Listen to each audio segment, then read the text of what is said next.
neighbors, welcome back. We have another great episode for you this week. This week, our guest is Ashley Nunz, and she's one of my friends and co-laborers in ministry, and she just has such an incredible testimony of God's goodness in her life, and it's not without trauma. She has walked through some serious stuff in her life, from an abusive home growing up to being emancipated in her teenage years, fast forward to sexual abuse and going through an abortion, and then getting radically saved, and then how to reconcile all that had happened to her in her life. It is one full of really hard moments, but moments of God continuing to show up in her life to forge a faith that is so strong. I literally think she could go through anything at this point and withstand it, because her knowledge of who God is, his goodness in her life, and her deep well of knowing that love, it just runs so deep in her soul.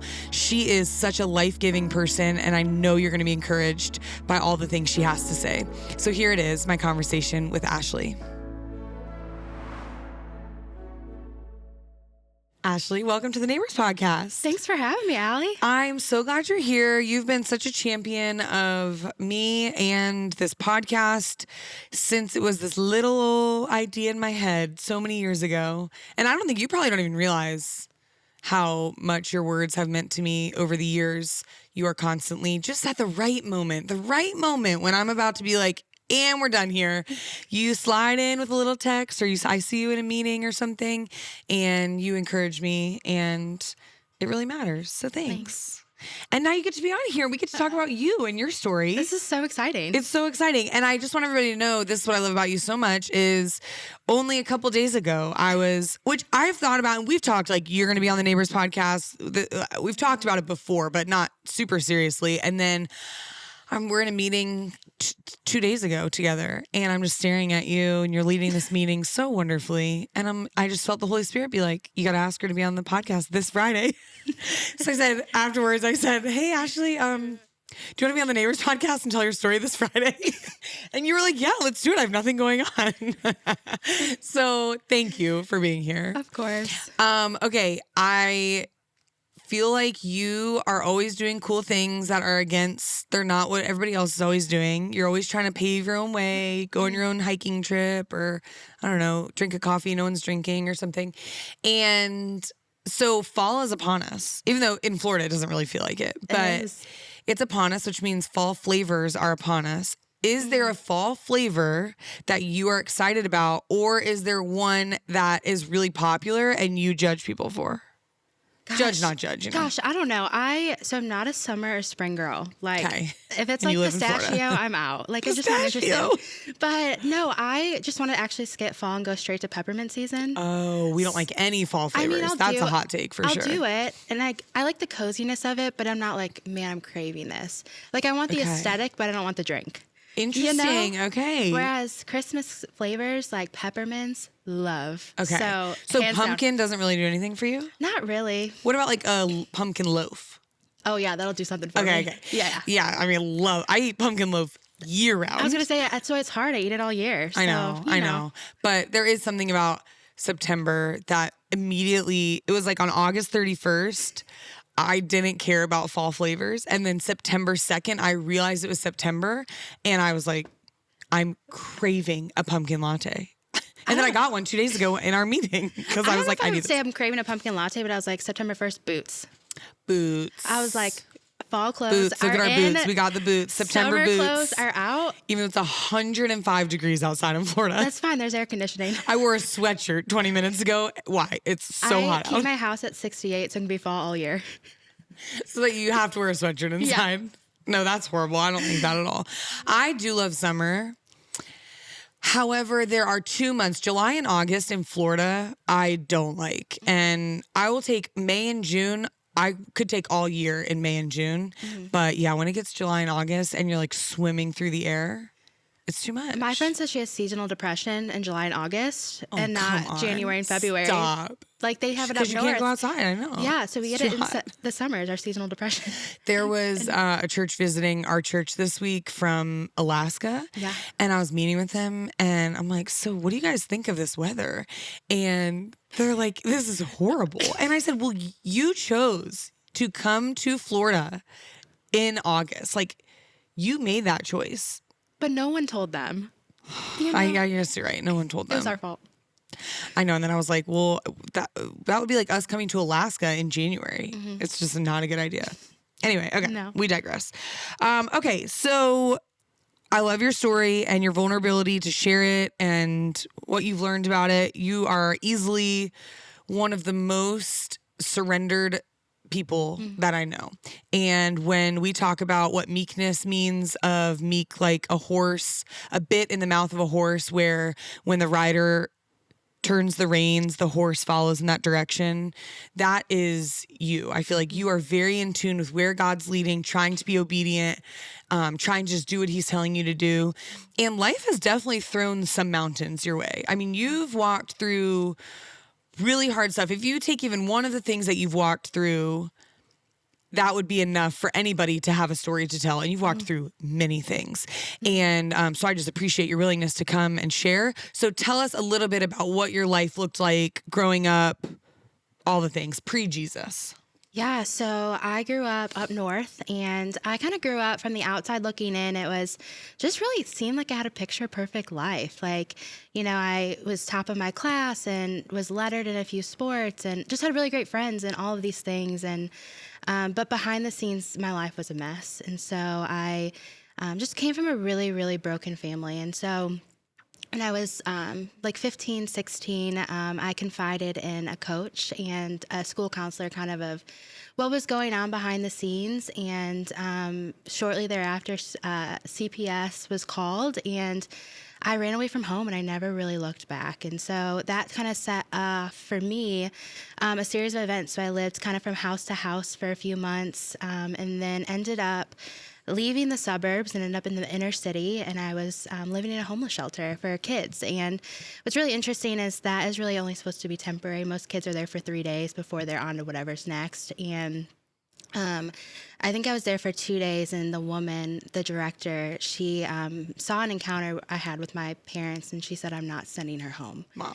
And so I was there for 3 months. So I was one of the most long-standing kids there. And at the end of that, I think I was 16, and I basically had a decision to make. The way that the law was kind of set up back then is either I'd have to go home, which I was not doing. I would go to juvie until I was 18. Elect to go to juvie. Like it was the only, it was the option was to go to juvie, Wild. not be able to finish school, and then get out when I turned 18. Or to voluntarily check myself into essentially like a group home of sorts, which was, the group home was really where a lot of girls that were court mandated would go if they were like caught in like drugs or trafficking, or that they were like on the streets or prostitution, that kind of stuff. And so all of a sudden I'm from this like affluent neighborhood to this inner city. Culture shock. Yeah. And so while I was there, over the course of a year, I combined my junior and senior year of school, graduated early, took all my ACTs, and got accepted to SCAD down in Savannah. Was able to be emancipated, and then graduated, moved down south, and I was like, gosh, like this is everything I've been looking for. Like I finally get to start a new life. I finally get to like really just grab a hold of things and just start over. And I was in Savannah for, probably maybe a couple weeks, and I met a guy, and we went out on a date, and that night he raped me. And from there, it was like all of a sudden I found myself in an abusive relationship. And a few weeks later, I found out I was pregnant, and I was 17. And at that point, I couldn't have an abortion because. Wait, can I pause you right there and ask? Yeah, for sure. Like, what did you feel when? I mean, that's a really short amount of time for all of that to happen to you. So, like, what were the things, like, what was the state of your heart in those moments? Because you didn't know the Lord at the time. Yeah, I didn't know the Lord. And so you're just honestly a kid by themselves trying to start this new life. And then you get raped and find out you're pregnant. And now you're all of a sudden in an abusive relationship you don't necessarily want to be in. Yeah, for sure. it's really even hard for me. I feel like so much, I would say, up until I was saved, is like, I just don't remember a lot of it. And I think that's just the kindness of God. And I think, too, a big part of that is I've done a lot of hard work on the other side over the last 10 years. And so much of the way that I look back at it, it's more from a place of gratitude than pain. And so it's like actually really hard for me to make that connection. And so like, I'm sure, I remember like crying myself to sleep. Like I remember that there's for sure pain. There's for sure all those things existed. But I think a lot for me was there were some people that fought for me to get out of my house. And I think a big motivating factor was I didn't want to let them down. And that is something that'll crush someone, but it was needed, I think, in that season. And so for me, I've always been really stubborn. And so as soon as I don't want to do something, or if I want to do something, I'm going to do it. And so I think like there's probably like the mix of the stubbornness, like this desire of the approval of man, which all of those things were so needed in my life, I think, to make it. But it's interesting now on the other side, as a follower of Jesus, how those things actually sometimes make it hard to follow the Lord. Yeah. So it was like a survival tool. Yeah. And then now looking back, it's like, okay. And then there's a season to root those things out. Yes. Okay. All right. Which Sorry. I is didn't so mean fun. to interrupt you. I was No, just like, because the way you tell your story is so beautiful because you're clearly not broken by it anymore, even though you bear the scars, which you will, sure. but they're not open wounds anymore. So when you talk about it, there's so much peace as you're like, even just like the way you talk is so beautiful. And so the way you're just saying your story with such confidence is such a testament of the healing that's happened. And so just being able to hear, like, you know, if you could bring yourself back to that place of raw, just, emotion and openness, what a gift that God's kind of close that as well. Yeah. So beautiful. Yeah. And praise God Yeah. for all of it. So, all of it. But yeah, so that was all kind of going on. And then, I had to wait till I turned 18. So it was, to have an abortion, which would make it a late term abortion. And at the time, the guy was 27 and I was 17. And so there's some coercion there for sure because of some legal side of it. And so I ended up having an abortion my 18th birthday, and there was some complications. And so I came out of that being told, hey, I probably never can have kids. Wow. And so at 18, I'm like, what am I going to do with my life? And so at that point, there's something in me that like switched where it was like, hey, I'm not going to chase after like these really good things in life, but if someone's going to wreck my life, I'm going to be the one to do it. And from there, I just really chased after all of the things like sex, drugs, parties.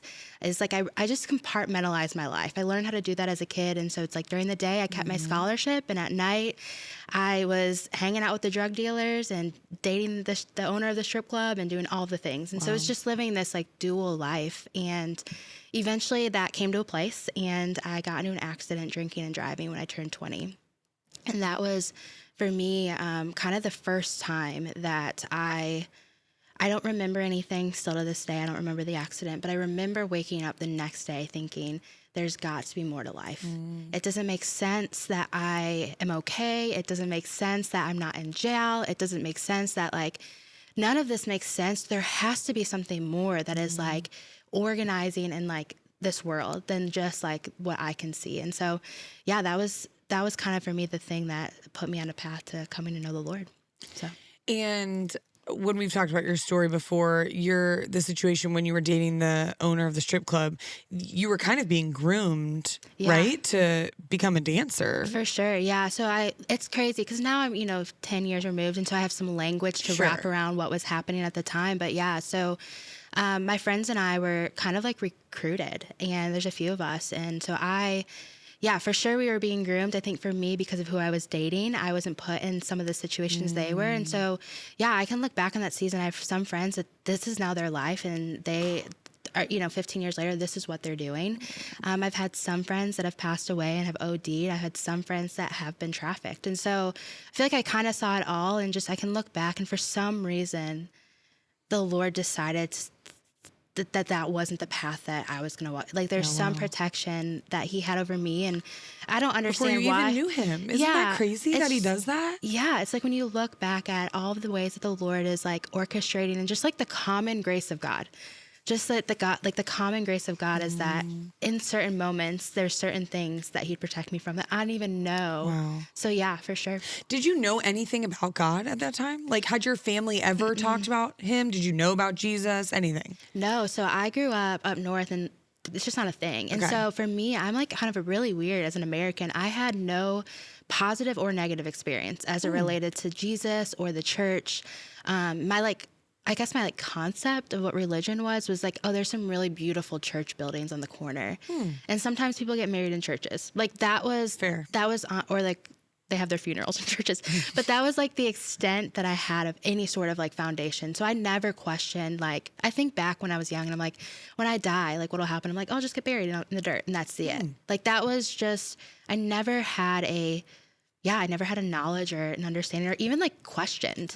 It was just never something I was curious about. Okay, so then how did you meet Jesus? Yeah, so I got into an accident, and at the same time that all that's happening, I am working with a girl, and we became really good friends, but we just never hung out because she's like, "Do you want to go to game night?" And I'm like, "No." And Yeah, she's that like, sounds really lame. Yeah, she's like, "Do you want to go to the bar?" And I said, "Would you go to the bar?" And she's like, "No." And so we just became. We have different interests. Yeah, so we just became really good work friends, and she would invite my best friend and I to church all the time. And my best friend was like, had a Catholic upbringing, so she's like, "Yeah, I'll totally go. Like, I'm totally in." And I was just never mean. I was just super indifferent. But I remember her friends were always kind of around. They would go and eat there because she waited tables, so they would get cheap deals. But yeah, and so I just remember like something in me was so attracted to the way they lived their lives, and I was just so intrigued, but I didn't know what it was. And I was like, man, I really want that, but I don't even know how to ask for it. And so, after I got into that accident, I went up to her and at work one day, and threw the softball. Like the question everyone wants is, can you tell me about this Jesus guy? And Yes. but it's really, and so that for me kind of put me on a path.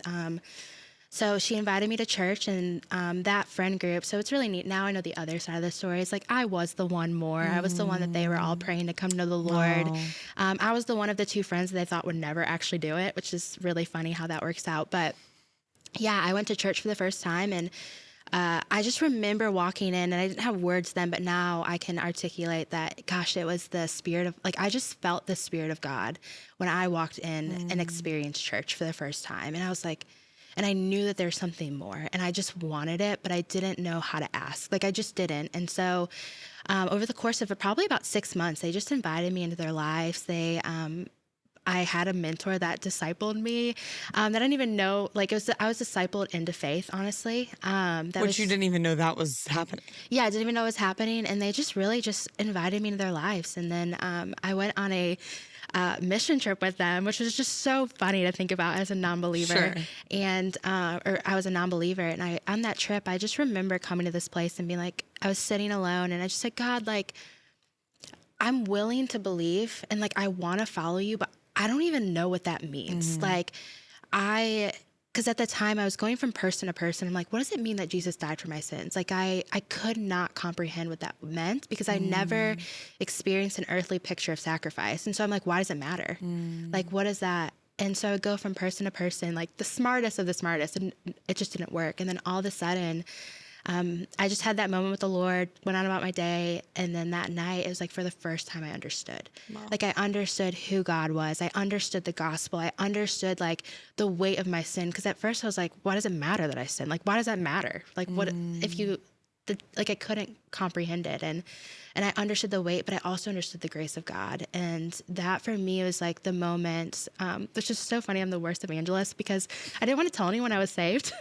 because I was like, well, what if I go home and my life doesn't change? And so I was like, can we just not tell anyone for like 6 months until I figure this out and make sure that I'm fully in? Because my personality is, I'm either all in or all out. Okay. And so I was like, unless I'm like all in, I don't want to tell people, like, because there's something in me that still respected Jesus and respected like the church and respected the people, even if I chose one day not to follow. But well, and you don't really seem like the person who makes super emotional decisions. Not at all. And you think through, I mean, we get to work pretty closely, and you think through things really deeply and all the different angles of it. And so I could see as you're discovering your faith, you're like, I need to look at every angle of this before I commit my life to it, you know? For sure. Well, it sounds like this group of people, it's so special because they invited you in. And was that the first time that you had ever experienced family in a way? Yeah, in a lot of ways. I would say, so what's really neat is, 12, 13 years later, we're still all really good friends. And so they're my best friends, and we've done a lot of life together. I joke I was the last one added to the friend group, but yeah. They're like, we had to work really hard for you. We are done. Yeah, and they too, like they fought for me so much in the early days. And so, yeah, I would say for sure it was the first time. I don't think I would have wrapped family around it for probably years because of just there's so much trauma whenever I didn't want to take something that I knew and wrap it around something that I thought was good. And so there's a lot that the Lord had to rewire, but that was over the course of 10 years versus kind of like initially. Right. And so it was more of like, man, I just remember looking around and being like, wow, the way they talk about like the people that were leading me, the way they talk about their wives and their husbands, man, that's a different way of living. The way that when I'm invited into a mentor's house and I see the way she loves her kids and see the way she loves her husband, I was like, wow, like I didn't know that was possible. I just thought it was fake. I thought everyone was fake for the first few years. You're like ready for the other shoe to drop. Yeah, but then you see like just like a long obedience in the same direction. You're like, oh, like this is real. And not only is it real, but it's also possible for me. And so, yeah. Wow. It inspires me so much because I can get so comfortable in my day-to-day life and it makes me ask the question of who am I bringing in? I don't have to do a 12-week Bible study with someone. I mean, those things are good. I could do that. Sure. But they just invited you in to live life with them. And you saw firsthand how they were living. And that's what made the difference to you. It wasn't when you were asking the questions of why does my sin matter? Why does it matter that Jesus died for me? When they were giving you theological, doctrinal questions, which those things are important. For sure. But that wasn't the thing that moved the needle for you. The thing that moved the needle for you was watching how they lived their lives and how they loved you and invited you to be a part of it, which inspires me of like, where am I doing that for someone? Yeah. Because now we should all be doing that for someone. For sure. And I think for me, the most pivotal moments in my life were going grocery shopping and doing laundry and emptying the dishwasher. Like those, it was like life happened in those moments. And those moments are what created moments for hard conversations, Which it kind of takes the weight off of this pressure of what a discipleship relationship should look like. Because again, I think people just picture we're meeting once a week for an hour doing this deep Bible study where I have to answer every hard question that you ask. Yeah. And that's actually not what a discipleship relationship has to look like. There are seasons for it. But as a mom of 2 young kids, maybe the best thing I could do is take someone who's just in one other phase different than me and just invite them along. You want to see the chaos, but how we try and love each other and love the Lord through the chaos? Like, come on and see through laundry and grocery shopping and going to the park and all the things. And I think that is really freeing because that feels doable. Like that feels and meaningful. You know what I mean? Well, if you think about it, Jesus didn't say, hey, come to Starbucks with me and let's study doctrine. He said, follow me. And so I think like this westernized view of Christianity is we've almost wanted to take the messiness of life out of it and say, hey, let's sit and study because that's not hard. Like theological concepts are hard for sure, but like that's not as hard as, hey, what happens when someone's life falls apart and I have to ask a hard question? That's a lot harder. And so I think in some ways, like, because we are so quick to it's part of our culture of like this, we have the privilege of comfortability. And so it's easier to sit at Starbucks for an hour than it is to go to someone's house, first to make the drive to someone's house and then sit with them and watch, like for me to watch a married couple fight, but then not hit each other at the end of it. That they're like probably thinking, what are we doing? But I'm looking at me like there's a healthy way for conflict. Wow. And so, Gosh, that's so cool. Okay, so we weren't even going to talk about that, but here we are. All right, so you get saved and then now you're faced with, okay, I probably have to now look at everything that's happened in my life and start some sort of healing journey. I don't know, did you know that you needed to now go on this healing journey or that trauma had happened? Like, how did that all unfold? Yeah, I don't know if I would have been able to articulate this as a healing journey, but I think what happens is there's so many parts of my life that were out of step with God's design for it. And so many of those things that were actually just coping mechanisms. And so when I'm removing, okay, I'm going to follow Jesus. I'm not going to drink. Okay, now I have to think about things at night that I never had to think about. Oh, I'm going to stop sleeping around. Okay, now I have to think, hey, do I have value if I'm not giving my body to someone? Wow. Like those are, so it's like each of those things, like at the time, now I can look and see, but for me, following Jesus was a lot of ways really hard because my lifestyle was so far from the ways of Jesus that it was almost the best way I can describe it. It's like almost like I started following Jesus and everything just had to be level set. And so everything that I knew and used to survive was Overall. that I used to survive, I now had to completely give up and just trust someone that I trust a God that I knew for a few days, you know? And that was so that was a really hard for me. Following, like, giving up parts of my life was a process because I don't think I had the capacity and understanding of how to give those things to the Lord yet. And so it would have just crushed me. Like to start all of a sudden now all these things are revealed and I have to work through those things one by one. I couldn't do it all at one time. And so for me, it's probably a couple of years of just giving up one thing at a time. And I think for me too, one of the most pivotal moments is I was probably walking with the Lord for about a year and I was just walking in some sin and my friend sat me down and they said, hey, we love you and we know that you're actively walking in this and that you're not willing to repent. And so we love you. We're not going to condone it. But there's going to be areas and things that you're not invited into anymore if you choose to continue to make these decisions. And for me, that was such a pivotal moment where I had to make a decision of what do I want? And I wanted them. I wanted the ways of Jesus. And so, and to see how the Lord even provided in that season. So, yeah. And teaching accountability. Like this is, you aren't the Lord of your life anymore. Yeah. And when you surrender to the Lord, like maybe there are things that you don't understand or you don't want to follow because your flesh says something else, but we are surrendering the right to make that decision when we say yes to Jesus. For sure. And understanding accountability for the first time that you answer to something higher than yourself, especially given, I mean, you were pretty on your own, Lord of your life. I mean, to be emancipated before you're 18, you're the ruler of your life for many years. Yeah. And so for the first time be like, okay, now I hand over the reins to someone else and I just have to trust that his ways are better than mine. And that when he says, don't drink yourself into oblivion, that there's a reason for that, or don't have sex before marriage, or whatever it is, that in love, like there is a reason for that, and walking in that will bring more abundance than not. But that feels like a hard thing because you don't have the language for it at the time. No. And what's crazy is like years later, I had this picture probably the last 5 or 6 years where it feels like I don't really struggle with authority as it relates in like most areas of my life. And even with the Lord, but when it comes to like, what are the plans for my life? I really struggle with authority with the Lord. And it's almost felt like the Lord, it's like almost like I'm a kid. And if you have young kids and they throw a temper tantrum, like in the middle of a grocery aisle, you just have to like sit and put some pressure until they calm down, until they stop fighting. I feel like that's kind of been me with the Lord over the last few years. He's just kind of like, I'm fighting because I'm like, no, I want what I want. And he's kind of like, no, I'm going to hold you here because I know it's best. And so it's interesting to hear you say that and that be some of the language that I love it.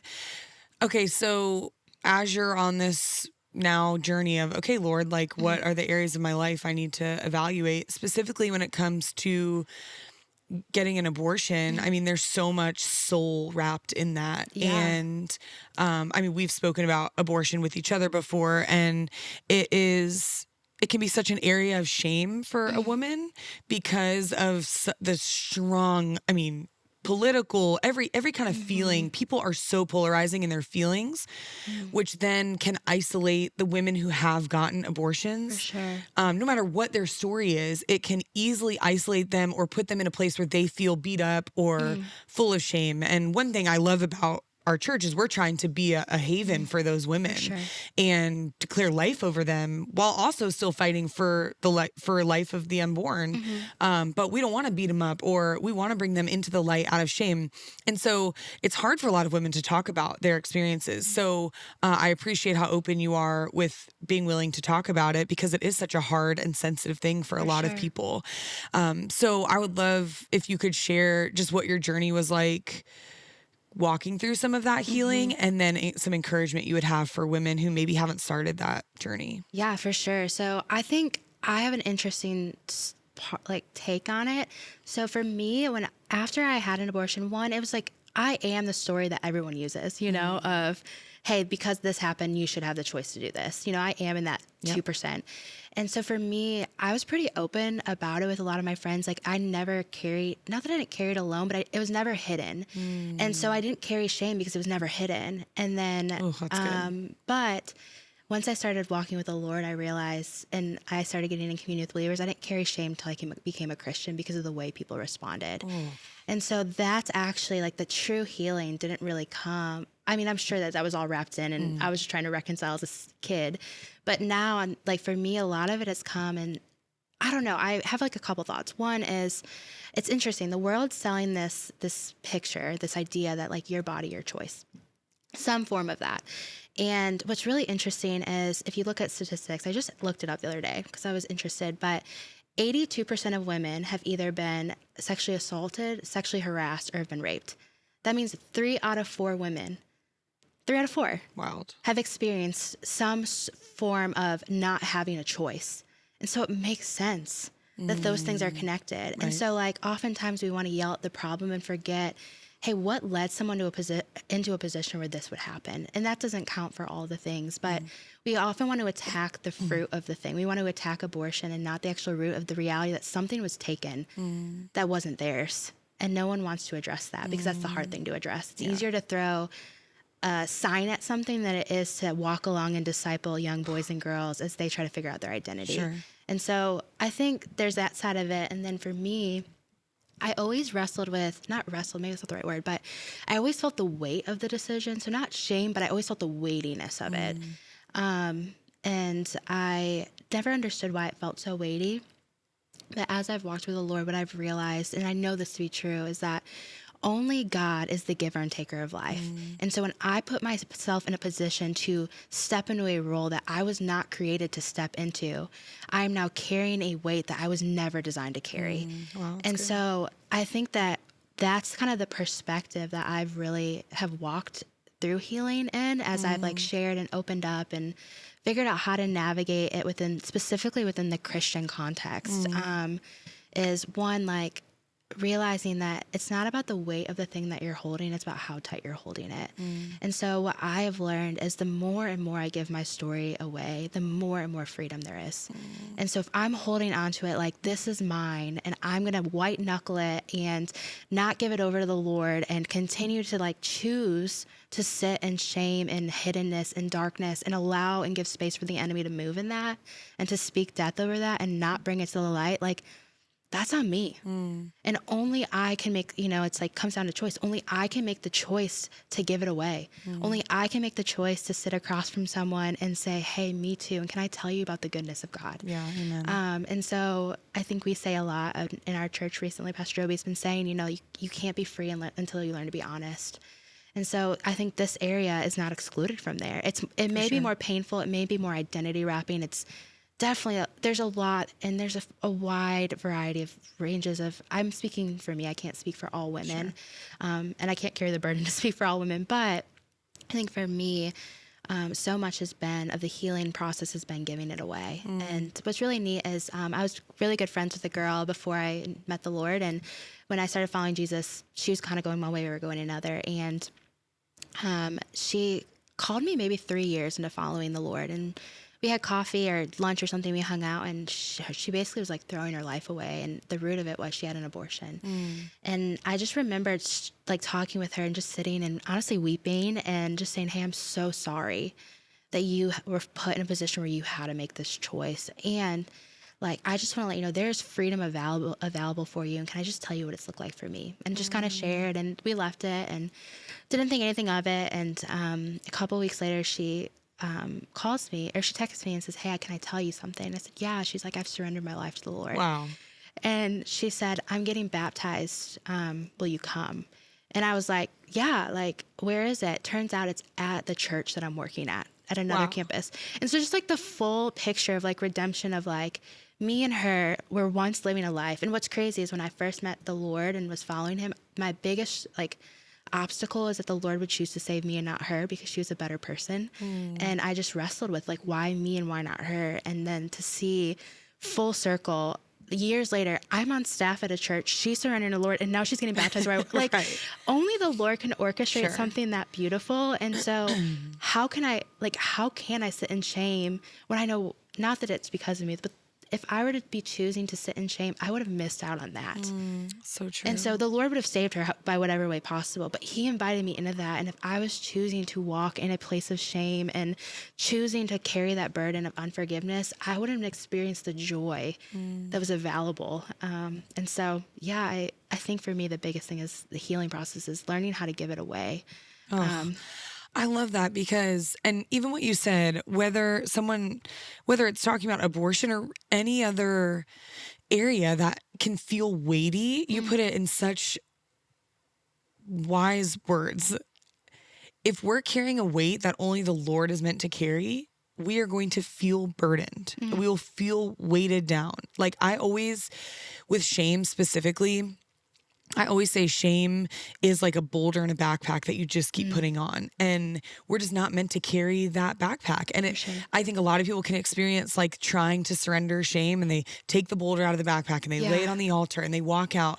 And then what do you know? The next day or 2 hours later, they're picking up the boulder and putting it back in the backpack and carrying it around. And you wonder why you have neck pain and why you can't walk right and why everything feels just a little bit harder and you're winded and all these things. And it's because you're carrying something you weren't meant to carry. And no matter what that area is, there is so much power in giving it away, surrendering it to first and foremost to the Lord and to people. Because when you bring it into the light and share it with them, one, they can help in your counsel and healing, but two, maybe it's someone who needs to hear it too, and they need to be let off the hook that they don't have to carry the boulder, and all they needed was to hear how you don't carry it anymore, and now they feel the freedom to take it out of the backpack and put it on the floor and walk away for good.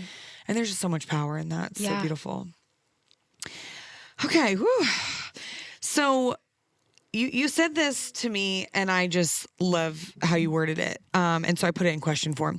What do you do when the Lord has called you to do a thing, but it seems like your life hasn't caught up? So you can give some context to where you came up with that phrase of you felt the Lord calling you to a thing, but it didn't feel like your life had caught up to the calling, because I think that was going to resonate with a lot of people. And then what do you do about it? Yeah, so I I'd been following the Lord for a few years, and I felt really clearly that the Lord was calling me to leave the church that I was at and to go to another church in town. And that I just felt like that I would go on staff there. And I don't know why. It made no sense. It's not somewhere where I would ever have put myself. And not because it's not good, it's just not where I would put myself. And at the time, I loved my church and I loved my people and I loved the life that I had and that I was building. And so it just didn't make sense. And so for about a year and a half, I was just disobedient, to be really honest. And I didn't listen. And over that year and a half, my life just kind of started to deteriorate. Like things were just kind of falling apart. Like the things that I loved were falling apart because the Lord was saying, hey, this season's over. I have something new. And so, I ended up eventually kind of heading over to this other church in town and was there for a few years before going on staff full time. And it was nothing short of painful, like both the 3 years leading into going on staff and being on staff. And it was painful and difficult for a lot of different reasons. And but what the Lord was doing is the best way to explain it is when I was saved, like the first book I was given was like Desiring God by John Piper. Wow. That's not like the book you give someone. Not the first book. Yeah. And so the first couple of years I grew so fast. And it's kind of like if you know someone with scoliosis where they grow so fast their spine hasn't had time to catch up to sustain like their body. And that's really where I was at. And so like I was at this place where I knew all of the things and as much as I could, but I knew all these things, but I had no experience to be able to point to be able to actually walk those things out. And so now I was coming up against with what does it look like when the Lord calls you to do a thing, but it's not how you thought it would play out? What does it look like when before you I almost like put this formula to discipleship, and it's like if you do A plus B equals C, and God's kindness, he allowed that to work for a season. But now what happens when A plus B doesn't equal C? What happens when you start to watch all of your friends walk away from ministry? Like, are you going to stay? Like, and then not just ministry, but a lot of them walked away from the Lord. And I'm like, is this true? Like, is the Lord true? And like, is this just a fantasy? Like, did I just, and so there's like all of these things going on in my, like kind of in the background and that I was facing up against. And too, I was just a kid in a lot of ways. Like I was a really young leader who had no idea what I was doing. And I had like no idea who I was. Like I was still wrestling at that point, their identity of who I was. I was definitely not equipped to lead anything or anyone. And so I don't know who thought that was a good idea. And I was hurt and I hurt people. And then like, yeah, it was just I hated conflict. You can't be in any kind of ministry and hate conflict and love the approval of man. So the Lord was dealing with all of those things. And but what I came to this place eventually where I just remember being like, God, if this is what it means to obey you, then I'm out. And at that time, what the Lord was doing is he was using my mind he was revealing he was offending my mind to reveal my heart. And what that looked like was, I think for so long, like I wanted to say, Jesus paid it all, but I wanted to live a life that cost me nothing. And I didn't like the cost. And I didn't like the cost that it was taking on my health. I didn't like the cost that I had on my relationships. I didn't like some of like the silly costs of like, I don't want to live in the South. I want to live in the mountains. Like, God, why do you hate me? You know, that's so juvenile, but whatever. But I was like, God, like, why would you allow these things to be happening? And I was just seeing like moral failures and all of these things. And I just had no idea how to carry it. And so, yeah, I'm in this season and I come to this place and I just remember saying to the Lord, like kind of when Jesus is talking to Peter and Jesus says, hey, Peter, well, where are you going to leave to? And Peter says, Lord, where else would I go? And so I'm between this rock and this hard place of like, I know that God is real. I have tasted and seen that he is good. And I know that there's no way to do life without him, but I don't want to do what he's calling me to do. And it's painful and it's hard. And I was probably about 2 years in to being on staff, so 5 or 6 years there. And I ended up being offered a dream job. It was at a dream church. It was doing a dream thing. And I was about to accept, and I felt like the Lord said, I felt like the Lord clearly said to me, like, I will bless this, but it's not what I have for you. And so I chose to stay. And it was actually like in choosing to stay that my life deteriorated. So I had some friends that came up to me like, Ashley, like, you're not laughing when you should laugh. You're not crying when you should cry. You're numb. You're checked out. There's something up. And at this point in time, it was already too far down the road. And I've essentially walked through a really painful season of burnout. And I went to my boss a few months later and said, I don't have a plan A, B, or C, but like, I need to step down. Like, I am not in a position where one, like, I'm okay, but I should not be making decisions for others, should not be leading others, if emotionally, spiritually, or in the workplace. And so I don't know what that means for us. And I don't know what that means for me because I don't have a plan B, but like, I can't do this anymore. And I was, at that time I was coming to church and having panic attacks anytime I got close to the building or close to specific meetings or close to specific people. And that kind of, for the first time after I had that conversation, I felt released from that. And I don't know, I thought I'd go into corporate America. I didn't really want to go to ministry. And then I somehow, through a series of events, end up at the Church of 1122 on staff. So I don't know if that answered your question. Yeah, it's great. Okay, sweet. Well, so I want to ask a follow-up question because that can be confusing. You surrender your life and not that everyone thinks it's going to be all up and to the right after you surrender, but it can be confusing if you feel like you're being obedient, but your life is still falling apart. So when you look back on it, can you see why God had you in that season? Like why, even if it didn't feel good, why did he keep you there? Oh, for sure. I think there's a couple things. One, I knew when I went on staff there, I felt like the Lord was really clear to me in 3 things. One is that he really wanted to learn what it meant to be faithful, despite what the outcome was, of what did it mean to truly, fully trust God. And I just felt through the whole season, even in all the questions, like there's this still small voice was, do you trust me? Like anytime I would be like, God, is it time? Like, God, can I get out? And it's like, do you trust me? And that's all I would hear. I'm like, yes, I trust you. So that was part of it. The other part was I just felt like the Lord, I just called me to be the biggest cheerleader in the room. And so that I spent a lot of time of how could I just champion and be the biggest cheerleader in the room of whatever room I found myself in. And 3, I felt like the Lord really was teaching me what it looked like to honor those who maybe aren't in my eyes honorable. And so I learned a lot about submission's easy until you disagree. And so I learned a lot about what it looks like to submit to authority, even if I disagree and even if I think it's not like out of step with the gospel. Sure. And so, but yeah, I look back at that season and I would never want to go through it again by any Sure. means, but who I am because of that, I would not trade for the world. The way that I'm now able to help to engage in conflict and to engage in healthy conflict would have never happened if I did not walk through that. Prior to that, I never had a view of like, what does it mean to be hurt by the church? And that is such a common thing that it's like the common issue of this day, I feel like.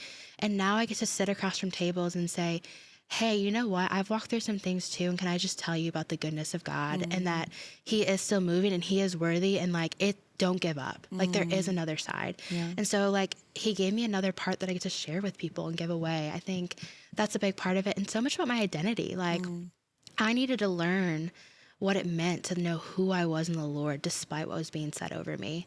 And I wouldn't have learned that without that season. And so, yeah, would I go through it again? Absolutely not. But there's so much gold that came from that season. There's so much like understanding. I have such like an empathy now. I have such like a desire to look, like even the way I enter into ministry now is so different. And the way I engage with people, I would say like even in the staff, the way I engage is so different. The way that I lead is so different. Because now I've realized there's just a very different way of being able to do things. And I feel like I just kind of failed forward. It's just a lot of failing before the forward, you know? Yeah, but it does. And there is no refining fire quite like being actually in the fire and the hard things of life and what happens to gold when it goes in the fire. Like it comes out a better gold. And we see this throughout scripture all the time. And listening to you put so much language to it, it just almost paints it in color. And there is so much fruit to be found when we go through the pruning process. And pruning is hard. I mean, the actual act of a gardener pruning is cutting away pieces of the plant. And I remember someone giving me that illustration when I was walking through a hard season. They were like, think about as if an extra layer of skin that's really bad and rotting has grown over your heart. So it's not something you can just peel off like you would a sticker.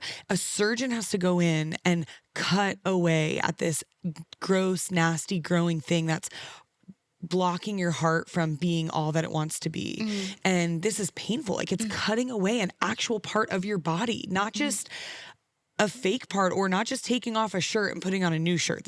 We're actually cutting away. And that visual of how painful that is, but how on the other side, when you prune something at first, you're looking at it. If you like prune a plant, you're looking at it like, well, it looks bald. It doesn't look like this helped it. And then you just wait a couple months until the seasons change and until the growing season comes. And then it produces exponentially more fruit or exponentially more flowers than what it would have before the pruning took place. And so you can't always see that on the front side of the refining. So when you're in the season that's like, I'm being obedient, but why does it feel like my life is crumbling? It could be that God is cutting away some of that stuff that's just grown comfortable in your heart to make way for in a couple months in the growing season for him to show up with his fruit in a really big way. What's crazy is if you think about it, if you don't prune a plant, it dies. So even the scriptures, do you want to die or do you want to die? Yeah. You know, and so true. both lead to death. And I just had this picture years ago. I love the mountains and I'm driving through Asheville and I'm looking out like at it's mid-fall, and what's really interesting is it's just beautiful, and you're looking at the beauty of all the things. But the higher up the mountain you go, the trees are more dead, and it's like the closer to the sun that they are, the faster they die. But they're also leading the way of all of those that are like, and it's such a picture of, I think, the church is like someone's leading the way of what it looks like to die, and two, there's all following suit, and we also know that the tree is like not scared. Like as a tree loses all of its leaves. Actually, it's crazy because fall is like when they're all dying, and it's when they're most beautiful. Yeah, like when so you think true about when they're it, on display. Yeah, but when you look at the other thing too is like when you look out at all those trees, none of the trees stands out and says, "Hey, I'm the most beautiful one." but it's collectively as a whole. And so there's different people in different seasons in their walk with the Lord. Some are in the valley and like they haven't fully like have come to that place of death, and some are at the top of the mountain and they're just like, there's nothing left on that tree. But it's just such a picture of that death is always happening, but it has the ability to be really, really good if we choose to lean into it. I love it. Well, Ashley, I just so appreciate all of your wisdom and honesty and transparency about what you've walked through and the way you carry yourself now. And I think anybody that knows you would say you have a fierce love of the Lord. And it comes from a really real place because you've been in seasons where you needed to trust him and where you were able to question him and then meet that question with him. And you could have walked away, but you had tasted and seen. And when we've tasted and seen, where else would we go, you know? So true. So thank you. Thanks for having me.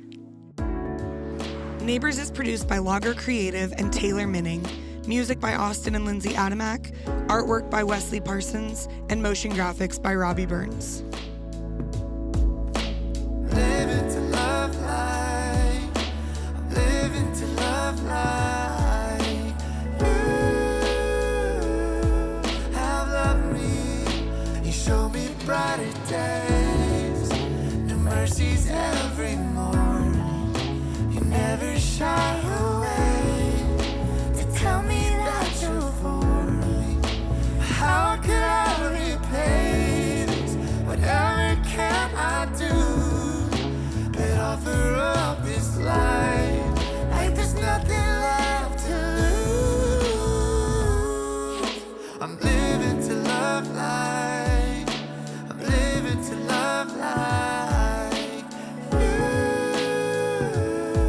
have loved me, yeah. Living to love like, I'm living to love like you have loved me, yeah.